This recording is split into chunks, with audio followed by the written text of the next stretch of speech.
Thanks, Judy Ann, and welcome everybody who's on the webinar. I wanted to give a quick introduction. As Judy Ann said, I'm the CEO of Valley National Financial Advisors. We're based here in Bethlehem, Pennsylvania.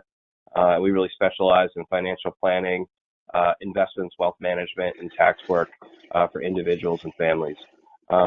When we began to think about this webinar, I wanted to bring somebody in that had a little bit more of an outsider view on things. And a few years ago, I attended a Schwab leadership program, almost like an executive MBA program, and I met Gabe Muller at that program. He was a fellow student there, and he is a fantastic person to have on our webinar today. He is based down in the DC metro area. And Gabe, maybe you want to give us a quick introduction of yourself and your background. Yeah, thanks a lot for having us, Matt. I really appreciate that, and it's great to. It's crazy to think that we were in class together 5 years ago. It's hard to believe. At Springboard, we focus on the people, process, and technology of what RIAs and vendors face in order to grow their business, and we really try to think strategically in order to provide them solutions and really think outside the box as far as what they can do in order to grow their business. But that's what we do at Springboard, and that's what I love doing. That's what I did at my prior firm as well. So again, thank you for having me, Matt. I really appreciate it. Great. So let's get started. I wanted to make this really as interactive as possible. So for those that are able, I wanted to do a quick poll real quick. I was interested to see, Judy, if you don't mind passing that poll out, if people can let me know or let us know what their comfort level is with wealth management and their experience level with the wealth management industry.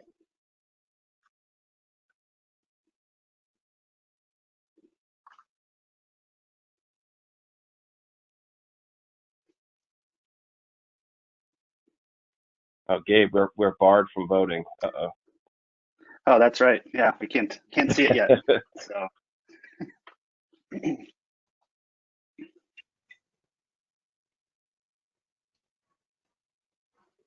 It'll be interesting to see what the poll comes back with, especially during the times that we're facing right now. We want to gauge the audience here, yeah.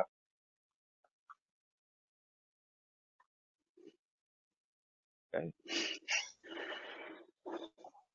All right, so kind of a mix here. We've got some industry professionals, people who are, looks like the bulk of the people are somewhat experienced in the way that they invest, and then we've got one or two people that are kind of dipping their toe in the water. So that's good, and we can really kind of talk about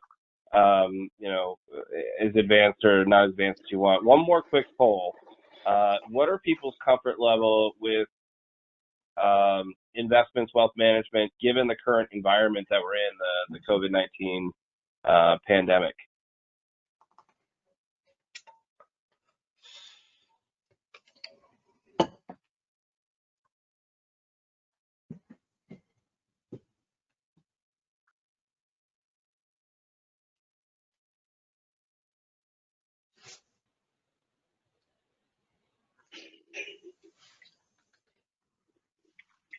Okay, we'll give people a few more minutes here. Here we go. All right. Looks like the majority are confident, and we do have some people that are still nervous about what might happen next. Yeah. Great. Well, thank you guys so much for taking that poll.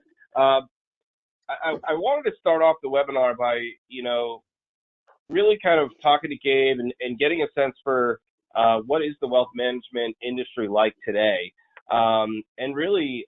I equate when I got into the business about 18 years ago, things were a little bit more product set driven in the sense that there weren't too many options. You bought stocks, you bought bonds, you bought mutual funds, you bought CDs at the bank. And for the normal investor, there really wasn't a massively diverse group of products and services to invest in. Today, I equate the wealth management experience as to walking into Home Depot or Target. Anybody will tell you that shop with me at Home Depot, I'm almost in the fetal position when I get into the store. I can't find anything, and people that I ask, say talk to John in plumbing or talk to Will in hardware, and finding those individuals is very difficult. The product set and access to product and information has exponentially exploded. So finding your way through that store, finding your way through the appropriate product set, and how you get help within that store has changed significantly. Gabe, any kind of observations on your end there? Well, no, I think you bring up a great point, and I think that as a human being, we are paralyzed by choice. And a lot of times, if we go into Home Depot and we're looking for something, I know for myself, it's overwhelming. It's like you, I don't know where to go, and I also don't know who to ask.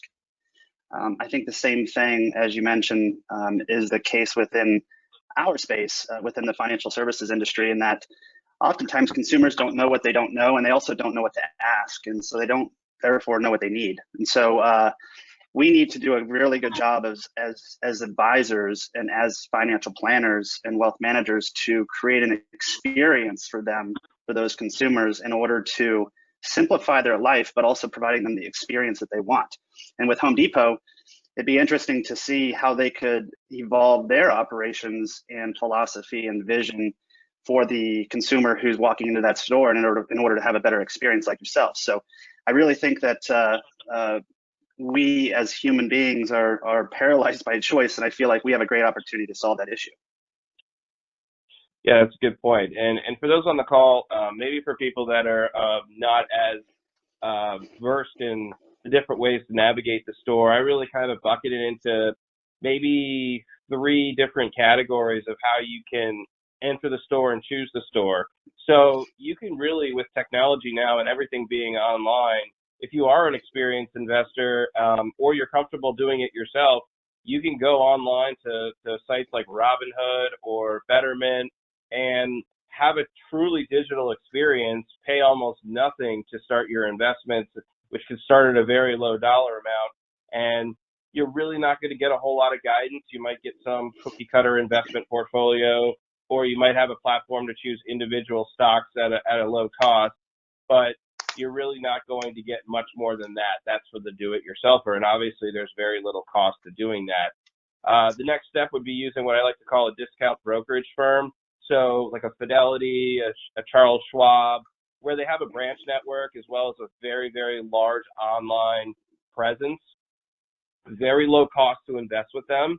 You can also get access to their 800 numbers, their branch networks, where there's actually human beings on the other end of the phone or end of the desk that can help you set up the account, help you get comfortable with the online tools, and at times even provide you some level of financial guidance. They may also have more in-depth financial planning tools available, but you're typically going to pay additional for those services, but they are available. And then the third area would be kind of where Valley National is where we're that independent financial advisor. We're certified financial planners, we're CPAs, and we're going to give you a concierge experience around that superstore. So we're going to have access to every item that's in that store, and we're going to be able to deliver it and customize it to you and your family. And we're also going to be able to bring services like tax and planning, kind of all wrapped into one. So it's more of a concierge holistic experience. Gabe used the term RIA, which is a registered investment advisor. RIAs work in a fiduciary capacity, which means they put their interests behind their clients. They put their clients first in everything they do, and they have a legal obligation to do that. Typically, fees are asset-based or on a fixed rate. So it's really interesting concierge experience. So very, very easy on the front end to get access. If you want somebody to help you to get started, but you don't need too much help, the discount brokerage firms are great. And then as you move up the wealth spectrum, the independent advisors are fantastic to help you tie everything together. Yeah, and Matt, I think you covered it perfectly there as far as the evolution of what we've seen. And from my standpoint as a consultant, I feel like the competition is absolutely intensified. The demographics have shifted as far as who you're servicing as an advisor. And frankly, the clients that you have or have brought on probably have different expectations based on where they're at in life and where we are within in our environment, frankly. And at the end of the day, digital is here, and I feel like the advisors who embrace digital, whether it's the robo side, as you mentioned, and really getting your stock portfolio if you need it, I think those advisors who are utilizing technology in the right ways to complement the service that they're already providing via the close relationship that they should have with a client, that is, I think, the best way to grow a firm right now, merging the technology with the experience that you wish to provide to the client in order to grow your firm. And also, frankly, that is in the best interest of the client if you are doing it that way. So I look at the technology that has entered our market. And by the way, who knows who's a competitor at this point, right? There could be Amazon being the competitor. I mean, there could be anything being a competitor at this point who wants to enter the market that way. But I think embracing the technology to help enhance your client experience is totally the key. What do you think about that, Matt? Yeah, look, I mean, I think that, the client relationship has truly evolved over a long period of time. From my experience, when I first entered the industry, I really felt like there were a lot of clients who said, so-and-so is my person and I trust them and they take care of everything. And, there were review meetings and things and interactions with the clients, but truly the financial advisor, there was one advisor truly trying to do everything for the individual client. What we've seen is clients have really evolved due to access to information, education, and just the demographic shift of who our clients have become. Clients who are comfortable letting the advisor kind of fly the plane. I see your propeller back there, right? Like flying the plane and sitting in first class, enjoying the experience. What we see now is, although clients don't want to fly the plane, they want to be in the co-pilot seat. They want to know what's going on. They want to have a say in what's going on. They really want to see all the dials, the whistles, and technology has allowed that to happen. So now clients can work with an advisor, and more advisors are actually providing more of a branded team approach because we're delivering so much more products and services to the client that we need more people to manage that relationship and manage that experience. But technology has allowed for clients to be right up there in the cockpit with the advisor, learning and seeing and doing as much as they need to do in order to see value in that relationship, whether that's performance, whether that's goal-based planning, and are you on step 1 of step 10 or step 5 of step 10? You can see all that virtually, and it really enhances our ability to deliver value, and it delivers really a seamless login experience to the client. So, I mean, that's been the biggest demographic change that I've seen, as the business has evolved. It's become a more collaborative business. Absolutely. And it's interesting when you look at, from a consumer standpoint, how it is that you identify the advisors that you want to work with. I think that you really need to start looking at it from a standpoint of not necessarily based on where the advisor is located, but based on what the advisor's core values are and how it is that they plan to deliver their experience to their clients. So, as advisors, we can probably then start to broaden our reach, which is why competition has intensified. But Matt, to your point, I think that the collaboration effort is where we are in our world today because of technology. And I think the key to collaboration, though, is from an advisor standpoint, making sure that we're collaborating with our clients how they want to be collaborated with, right? So it's that customized experience. And if you can figure out a way to have a repeatable process and or scale that type of initiative, that is amazing. And I think that's where technology can really come into play. And again, that's why I say that we should not be afraid of technology. We should embrace technology. So Gabe, from your perspective, we're talking about technology, right? Walk me through, you were at Glassman Wealth Management, which was really kind of a thought leader in technology and collaboration with clients. Maybe walk me through what you think, one or two, outside of the Zoom environment that we'll get to in a minute. What are some of the biggest technology advances that are helping the client and enhancing the relationship moving forward that you've seen over the last couple of years? Well, that's a great question, and it's been evolving, ever since the time in which I left Glassman. It's evolved since then. I think what I have come to know and realize that you need to be able to deliver your service to the clients in a way that they can consume at their convenience. And I mean that in this sense, in that if you are able to produce, whether it's video or some sort of interactive portal, so that that client is receiving the information from the advisor when they want it, how they want it, on what device they want it, and then they consume it at whatever time they want it. That's the key. That is experience right there. And so I feel like if you can create a culture of innovation and thinking ahead as far as what it is that we have to constantly do in order to raise the bar, in order to service our clients, and perhaps it is video. Maybe it's an audio version, or it depends on what the client wants, right? But I think from my standpoint, outside of Zoom and these live meetings like this with a client, I think that utilizing video is absolutely key, and also making sure that you prepare these clients if and when we ever get back to going into the office. Perhaps they come to the office, but before they do, you send them a video saying, hey, here's what we're going to discuss. Here's a few questions I plan to ask you, just so that you're prepared. So you're basically setting their expectations before they even get into your office. And I think utilizing video right now, and even 3 years ago, was how we approached that. Yeah, that's a great point. So let's maybe try to tie some of this together. We talked a little bit about the Superstore. We talked a little bit about ways to access the Superstore. We've talked about a little bit of the client experience. Let's tie that all together, right? So how does somebody choose one option or the other? And I just want to summarize some things that you said, and correct me if I'm wrong. One was you want to work with a firm, whether that's a provider, online provider, or a firm that has advisors. You want to understand their core values and their mission statement as to what they're trying to do as a firm and a brand. And I think that's so important, right? We get, in our business, typically somebody says, oh, I need financial advice, and they ask their friend, and their friend says, oh, my person's over here. And we really fail to understand what is the value and core beliefs of that person and that system on how they're going to manage money, how they're going to manage wealth, right?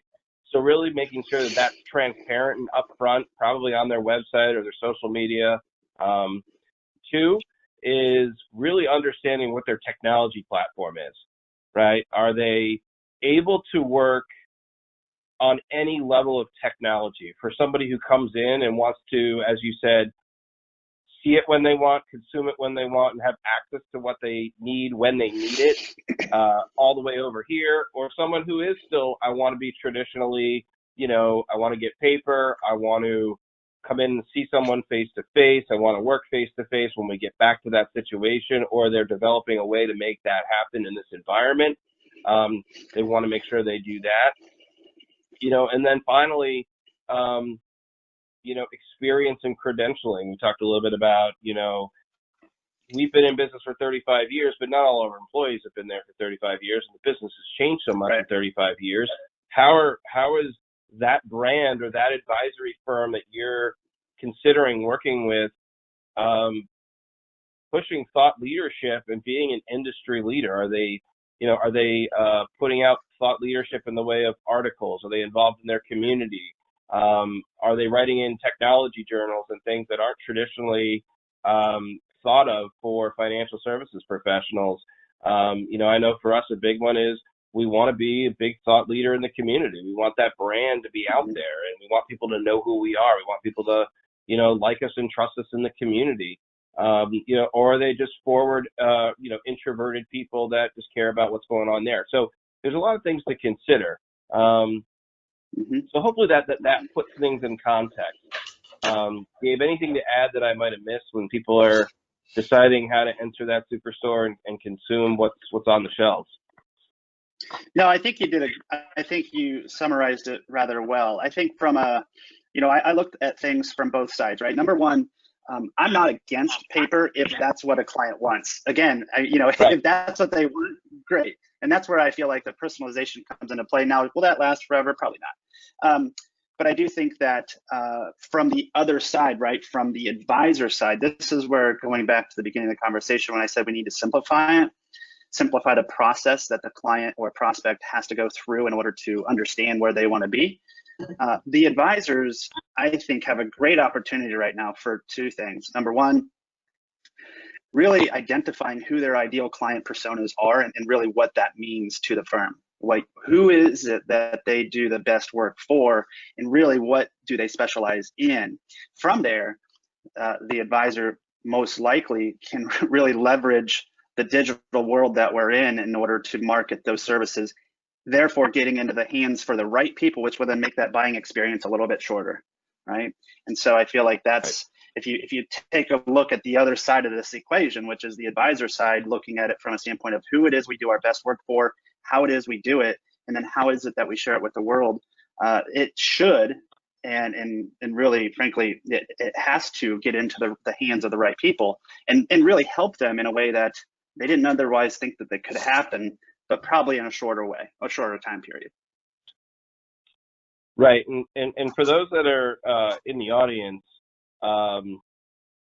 technology has armed the individual investor with so much information, and one of the biggest benefits of technology is not only interacting with professionals, but also it's driving the cost of investing down.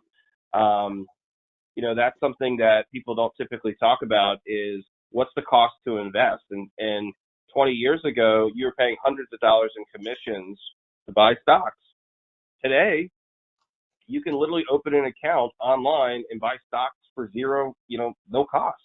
It's unbelievable. So, these are trends driving down costs, allowing people access to fractional shares that can't afford to buy a whole share of Amazon. That's what, $2,500 a share, right?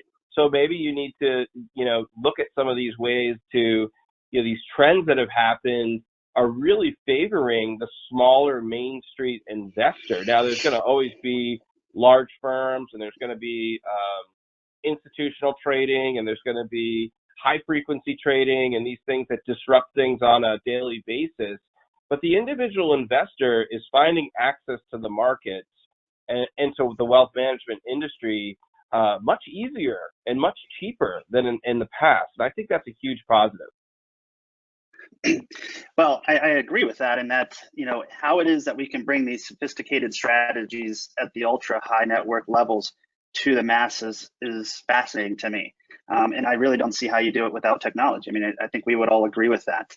The thing is that if you decide as a firm or an organization that you do want to focus solely on ultra high net worth, and that's where you live and breathe, great, and really leverage that. But if you also have an organization who can provide a different level of service via the technology that you may or may not already have on board, great. How can we actually allow these consumers entry points into the market via advice and things like that can really improve their life? And I think ultimately it comes down to what the vision of the organization is. And I come from a world where it was I can remember it to this day. Our vision was, we share a passion for enriching the lives of our clients. How it is we do that, we don't necessarily always know, but we have continued to chip away at understanding new and different and better ways to do that, right?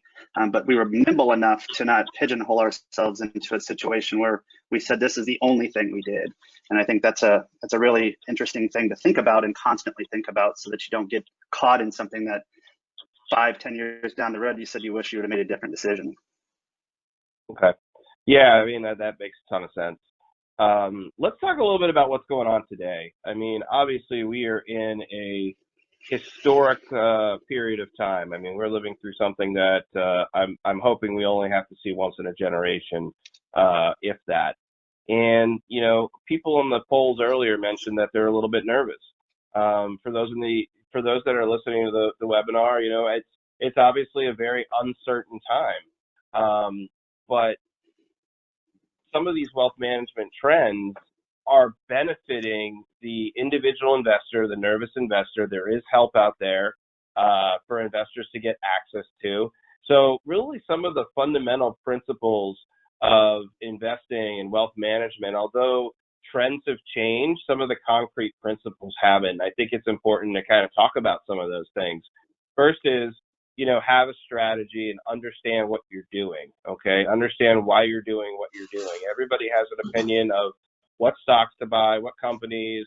Is it passive management, active management, tactical management? Find a strategy that you're comfortable with and really truly assess your risk tolerance. We can't guarantee a lot of things in this business. One thing I can guarantee is you'll lose money at some point in time. And that is scary and that is hard to deal with, but you need to do a risk tolerance evaluation of your portfolio and your goals and evaluate those. So when you hit times like today, there's a level of confidence. You're not going to be 100% confident, but there's a level of confidence that you have a game plan that you can either change if you need to or stick with it and ride out the bad times. I think that is such a huge piece of advice. Some of our best investors that have ever walked this planet really take advantage of volatile markets in order to evaluate their strategies and decide what needs to be tweaked and what doesn't. It's very easy to get comfortable as we've been in this 12-year, just ended in Q1, but we saw this bull market that was running for 12 years come to an end. And, you say, well, what value, if the market goes up every year, this is really easy. There's not a lot left that I need to do. But now that we're seeing a little bit more volatility, we're seeing obviously an economic shutdown and a slow reopen, and we're seeing a virus that we don't know a whole lot about, really wreaking havoc on our portfolios, but also our personal lives. So I think it's really important that, A, you have a strategy, B, when times get tough and things get really scary and volatile, continue to stick to that strategy and make any necessary changes that you think need to be made, if any. And, be optimistic. I'm an optimist. I think we're going to get through this, and I think we're going to come out stronger on the other end. Gabe, anything to add, for people today in regards to managing wealth, tips or observations for our audience? Well, I know that you are the ultimate optimist, and that's what I appreciate about you. The thing that I think you're touching on is great, in that I think right now is the time in which financial advisors can really shine and work with their clients through these difficult times and challenging times. I mean, we're all looking at this together. We're all in this together, right? But you want to be in it together you want to be with someone through this. And I think, even with this whole idea of social distancing and not being able to see your advisor face to face, or perhaps even your loved ones face to face right now, we're all facing really, really difficult times. And I think that as advisors, this is where your true value comes to life, as far as walking them through different emotional situations and decisions. It might even be just walking somebody back from the ledge versus letting them pull the trigger on selling at the wrong time or buying at the wrong time, etc. But at least they have a sounding board. And I feel like that's something you don't get with just a piece of technology that you're invested in. And I think that's a really important note. I think we all know that, but it's also when you see these low costs that are out there with these different platforms that you can kind of set it and forget it or buy and sell what you want, you don't really necessarily always have somebody there talking you through the logical way to think about it. And perhaps it's not the right way at that time, but at least you're talking it through. And I think that's really important. I mean, as advisors, we need to continue to innovate the way in which we service our clients. And those advisors who look at the change and see that as an opportunity versus a threat, that's great, which leads me into sort of how it is that I'm curious to know how you all right now, Matt, are working as a team in order to service your clients, and sort of the trends you're starting to see as a remote office. That's a great question. Yeah, for those listening in, we were fortunate enough to make some really significant investments in technology prior to the COVID pandemic. So we were very easily able to transition to a fully remote environment, and we were fully remote and closed for an extended period of time. And our clients responded very well. The majority of our clients were comfortable using video, and those that never experienced it, we used it as an opportunity to teach them and show them the benefits of it. And that was really, really strong. As you mentioned, having some sort of portal interface, we rolled that out several years ago, where clients can log in. They have all the information on their accounts and their performance daily. They can see that whenever they want, however they want, on whatever device they want. And they can also upload documents securely. So it has like a Dropbox system attached to it. So clients who are comfortable not using paper were able to exchange documents through that system securely. So it was really kind of a seamless experience. And that is, one of the big benefits of technology and wealth management. Is we're lucky that we're on that side of it. Had this happened 10 years ago, it could have been very destructive for the advisor-client relationship. You know, the relationship is so key, and I think we've seen that through the COVID pandemic, which is, it's hard to quantify a long-term relationship with an individual from a dollars and cents perspective.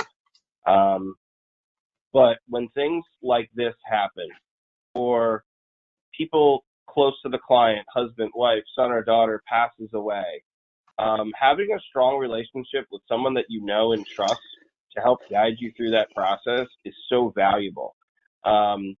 And I really hope that people are using this as an opportunity to say, you know, how strong is my bench of financial professionals that can respond in these types of crises, not only from a wealth management, money management, blocking and tackling perspective, but do I have access to this person? Can I see this person? Can I access documents? Can I get things that I need? What happens if, you know, somebody dies during this pandemic and we need to recalculate everything that's going on within the family wealth space? So there's so many things to do. But that was a great question. And yeah, I mean, I think people, need to take a look at that. You know, I think the theme that you're reminding me of, Matt, is the idea of complacency, right? And how it is that perhaps as a society within the market over the past how many ever years, it's been pretty easy. You set it and forget it. You know, the long-term growth has been great, and all of a sudden we now have a situation where we're saying, wow, what do we need to do now? What do we need to do moving forward? As the poll mentioned at the beginning, there was a few people that said, I don't really know what to do moving forward. I think it's interesting then to look at it from the other side again, from the advisor side. I always look at everything again from both sides of the coin to say, hey, how can we meet in the middle and really make the most impact here? I think it also should be an interesting correlation in that as we run our financial advisory and financial planning firms, that let's not get in that complacent sort of mindset as far as we've always done business this way and this is how we're going to always do it. We basically went to a remote situation overnight, and we're finding, I'm hearing a lot of success stories, even yours. And so I think it's something to really note that perhaps on the consumer side, we were a little complacent in how it is we were engaging with advice. And then on the advisor side, we were just continuing to do what we were doing, not really continuing to innovate probably to the level we could. Now we all of a sudden have to, and you're starting to see some really interesting things take place. And so I think it's a new wave of doing business and a great opportunity. Yeah, I mean, you know, we were joking before the webinar started about being invested in Zoom or being invested in DocuSign or some of these companies that obviously their businesses have, you know, grown exponentially overnight because of the amount of demand for their services. You know, DocuSign is something that's really interesting. You talked a little bit about a paperless society. DocuSign's been massively helpful for us through this pandemic. We're able to continue to move forward. Unfortunately, the wealth management industry, although there's been a lot of great trends towards technology, we still need to sign our life away, whether it's digitally or physically, on every form, every action, and read 50 pages of fine print. So DocuSign's been really, really helpful in that. It's really helpful for us to be able to deliver an easy-to-use signature package full of all the disclosures and everything that the client needs to review and sign off on, you know, in a safe environment. So, you know, those are really some interesting things too, is what's next for that? You know, what is the next experience going to be? And I think we're going to find that out when this whole pandemic's over, is that people are going to be more comfortable doing everything paperless, doing everything digitally because they were forced to do it. And I think that's going to be a really important trend and a really important piece of our industry moving forward. So, well, you know, that's interesting too. And I want to just draw a quick correlation. I know that you've heard this from me before, but I think that from an advisory standpoint, you know, bringing what you just brought up as far as adopting new technology and things like that from a client side, I always think of the client experience as directly correlated with that of the employee experience, and we also, as leaders of firms, need to make sure that we're having internal adoption along the way to make sure that we're delivering that to our clients, obviously. And that in and of itself can be challenging, right? And I think we actually have to identify that and say, what do we need to do in order to, number one, create a culture of adoption with our firms and adapting to the new way of doing business, because ultimately that's what we're providing to our clients. And really need to make sure that the team that is on board servicing those clients is number one, knowledgeable and bought into what it is we're doing. And so again, the cultures of the financial planning and advisory firms around the country and world, play so much into how it is we service our clients. And I think that as leaders, we need to make sure we keep a close eye on that. Yeah, that's a really good point. I want to talk about one other trend that I see, which is really more market related, which I think will be beneficial for the people listening on this call if they haven't already observed it or heard it.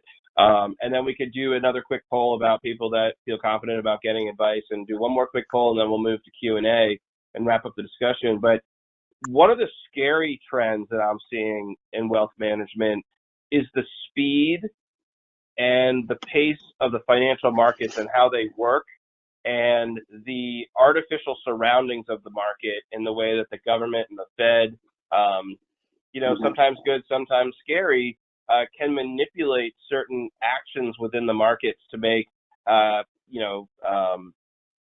values increase. And we started with COVID-19, really came here in late February. We saw the market take its fastest 35% drop, fastest entrance into a bear market ever. We went down 35% in 22 days. That is unheard of. It's unprecedented because of the speed at which markets move. Then on the flip side, we saw the best 50-day recovery, or best 50-day rally in the stock market as soon as we hit that 35% drop. So investors need to live in a world and understand that there's going to be extremely quick volatility, especially as the market is continuing to digest Fed stimulus, low interest rates, corporate tax code that allows for companies to buy stock back and raise dividends, is going to continue to make stocks the most attractive option out there. But you've got to remember that there's going to be risk with stocks. And the amount of volatility we've seen, 10%, 15% moves daily, that is extremely hard to time. And I don't think any human being has gotten that right. So we really need to, the last trend is just remember that as we progress into 2020 and the future, technology is a huge benefit, but it's also allowed for a lot more volatility in the market, and the paces at which markets move may not benefit the individual investor in the short term. So you need to exercise caution, and we need to start building a callus towards some of this really short-term intraday volatility that we've never seen. We will see more of it. It may even increase and get faster and steeper, and we should expect that. So we need to train ourselves to be a little bit more disciplined in how we view those types of daily events. I think that's really, really important to digest from this call, given kind of where we are on the last day of the quarter, last day of the half. It's hard to believe we're halfway through the year, but here we are sitting here on June 30th, and we don't know what the second half of the year is going to bring. So be prepared for more volatility and scariness, because we're not out of the woods yet. The only thing that I would comment on that, Matt, you nailed it, would be that the technology and volatility is specifically the pace at which these things are occurring and happening is increasing the level of demand on an advisor, most likely, right? And so you got to recognize that the level of stress that's going on within the client's world, it's also increasing, but also the advisor's level of stress is increasing, I would imagine. I think recognizing that is just really important. So level of change for an advisor responding to clients is increasingly high, and I want to point that out. I don't want that to go on lost years, right? Yeah, no, that's a good point. So speaking of financial advisors, we want to throw out our last poll, which is just gauging those on the call who either use an advisor or a wealth management professional.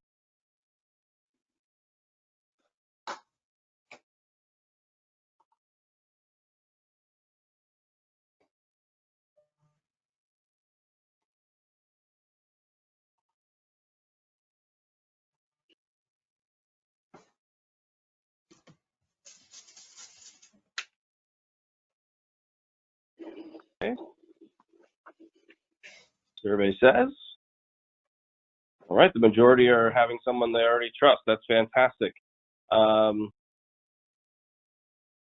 a few people who would like to, and a few people who are self-directed, which is great. Those are probably our most experienced investors.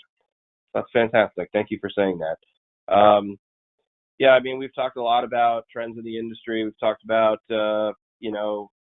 where to go for help, how to go for help, using a partner or an advisor, what type of technologies they are, how to find an advisor.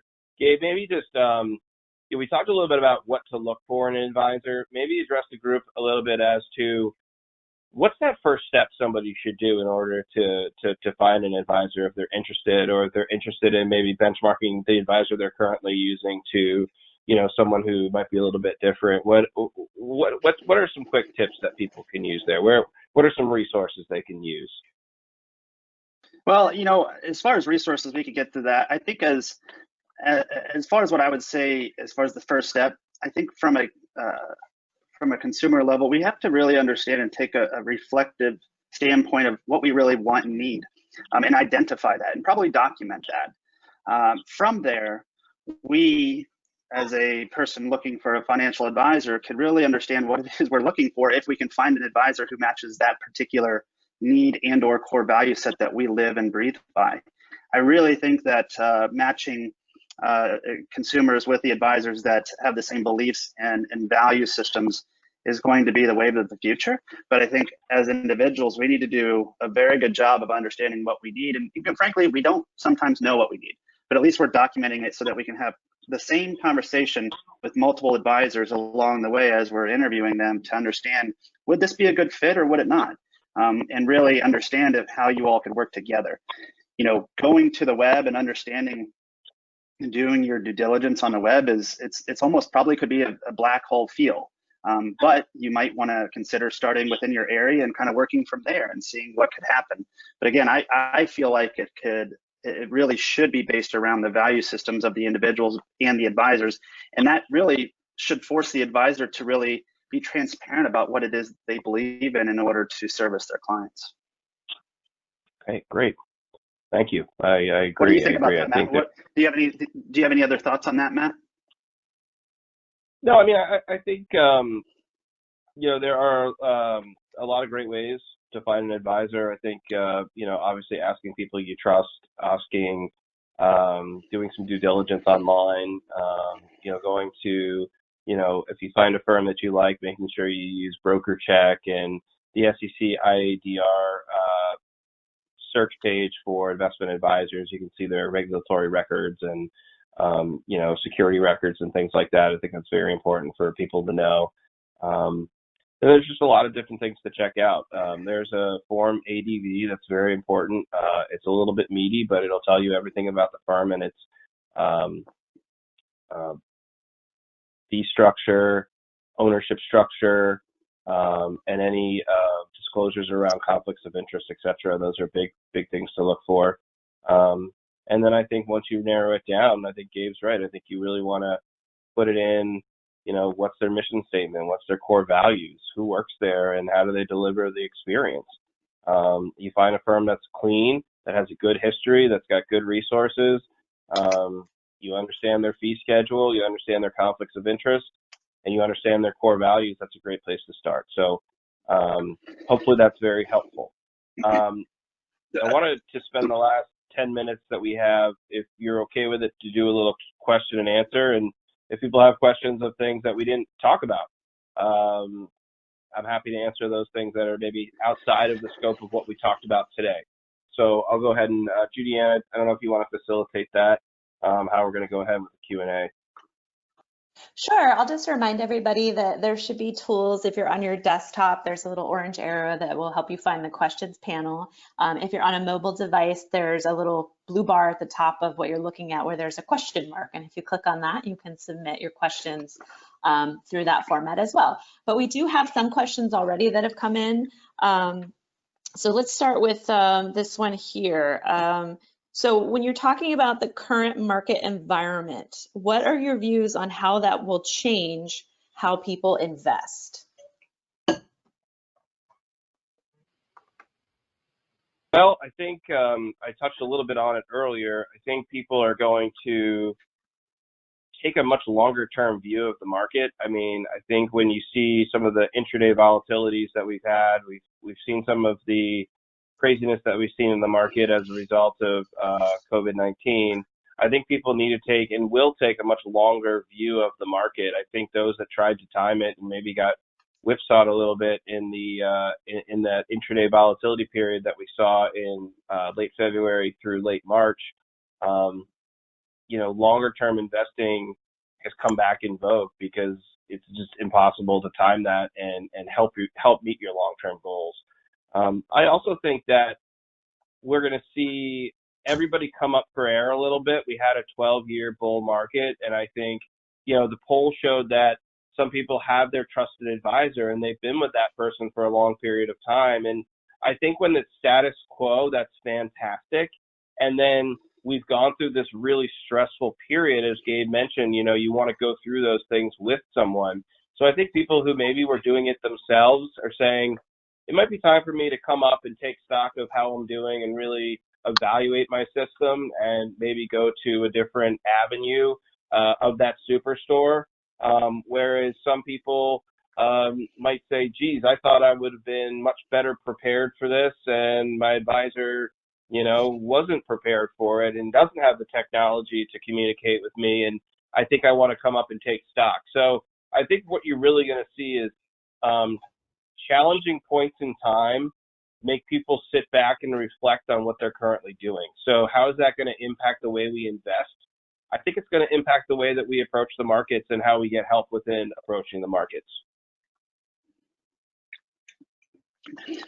Matt, just a follow-up question on that, Matt, if you don't mind. How is it that an advisor would go through setting that expectation with a client? Where does that process begin? Well, I mean, I can only speak for kind of my beliefs on this, which is I think setting expectations on portfolio construction, wealth management construction, rate of return, goals that we want to have over a 3, 5, 10-year period of time, and the amount of risk we're willing to take in order to achieve those goals are really the foundation of a good wealth management relationship. I believe that at longest, you should be evaluating that on an annual basis. Whether you're doing it with an advisor or you're doing it independently, you need to be evaluating that on an annual basis. My risk tolerance today is probably much different than it was when I was 23 years old. And it'll probably be much different 5 years from now. Some people, because the market was going up for 12 years straight, might have been over allocated in stocks because you needed to be in stocks to get any rate of return. Well, when their portfolios drop 35% and they're over allocated in stocks per their risk tolerance, it becomes a huge challenge. So I think you really need to revisit, at least on an annual basis, if not more frequently, what are my goals? What are my rate of return goals? Has short-term volatility seriously impacted my ability to hit my long-term numbers? And if so, what's the strategy and where am I going to go for help? Thank you. Okay. So this is actually a really big question. I want to throw this one at you guys at this point. You've talked about a lot of different trends and a lot of different potential trends for the future. What is the biggest trend that you think is happening right now?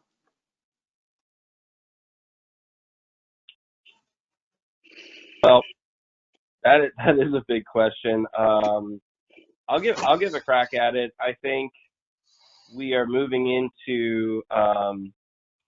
I feel like financial services has always been one of the last industries to, become more lean, mean, and sleek, and as Gabe mentioned, really kind of this wowing client experience and allow them to consume the way that they want to consume. So from a wealth management perspective, I think that is going to be the biggest trend. I think the financial services business is going to look much different post-COVID-19 pandemic than it did. I think you're going to see less of the suit and ties. You're going to see less of the mahogany desks. You're going to see less of kind of the frilly Wall Street look, and I think you're going to see something that's a little bit more approachable and a little bit more customer focused and customer touch point through technology and different means. Non-wealth management, I think the biggest trend coming out of this is going to be deurbanization and people's digital transformation, whether that's in healthcare, how they speak to their family. I think people are going to want to get a little bit more distance. They're going to be able to work wherever they want to work. They don't have to necessarily be in a large urban center to maintain their job. And I think we're going to see the healthcare system become much more digitally oriented in the way that you see your doctor, you see any healthcare professional now, like financial services, has the ability to do it via video. So safety and distance is going to be a big piece. It's going to be a big scar that's going to be left from this. And it's going to take a long time for that to heal. I totally agree with everything you just said there, Matt. And I also would mention that the idea of being nimble, both from a personal standpoint, but also how you build your organization. I think that up until this point, within our industry, we would always, I heard a lot of individuals say, well, this is how we've always done it, and this is how we're going to do it. I can't see it any other way. And I think that the trend that I'm seeing is that we're now being more nimble and open to adapting to new ways of doing things. And so I think continuing that recognition of that behavior, being nimble, that is, in order to help grow your organization and probably yourself, is going to be the trend moving forward. I just don't see how we can't do that. Going back to normal or going back to whatever normal was, I don't see it as a possibility, and those will be the organizations that probably won't fare well. Yeah, I agree. All right, Judy, I think we have time for one more question. Okay, great. We had a question come in that's sort of specific to what you guys have been talking about with the current environment. So the question is, what effect will the government debt incurred have on investment opportunities, particularly for retired people? That's an interesting question. I want to make sure that I understand it correctly. So everyone knows that we have a massive government deficit, both at the federal and many state levels. And then COVID-19, we borrowed another $3-4 trillion on top of that. What does that have? What's that impact on retirement people or people that are retired or close to retirement? Unfortunately, it means that interest rates are going to stay extremely low.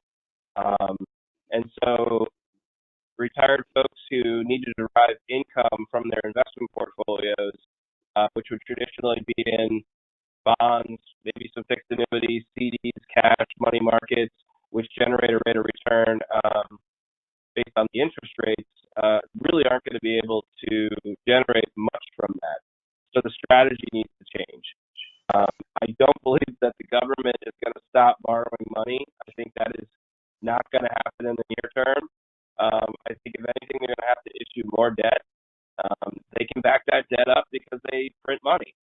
And so far, inflation's been tame, and they've been able to do it because, there are a lot of other sovereign countries out there that are in much worse shape than the United States, even though our deficit is so high. When you look at it related to GDP, it's really in line with or better than a number of other large countries. So I think to answer that question now, I would say that it's be prepared for low interest rates, which is good for borrowers, but bad for savers.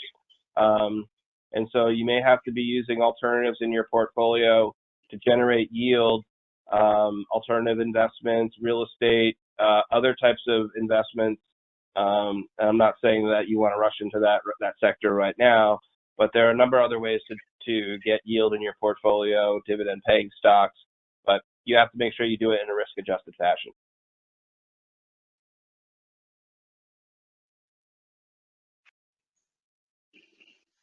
All right. Perfect. Well, I think that's probably all we have time for today, unless either of you have any final thoughts before we end the webinar. The one thing I was going to mention on just real quick here, as far as the tools in order, if you are looking for a financial advisor, Matt, you brought this up and I thought about this afterwards.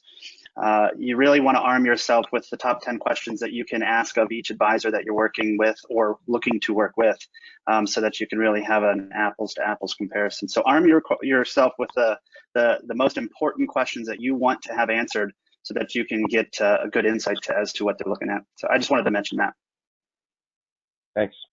Yeah, I have nothing else to mention. I want to thank everybody who joined the webinar. And hopefully everybody is staying safe and staying healthy. And hopefully we'll be doing these meetings in person in the near future. So thank you so much. And Judy Ann, thank you so much for setting this up. And Gabe, thank you so much for joining us from DC. Thank you so much as well. Have a great day. Bye-bye.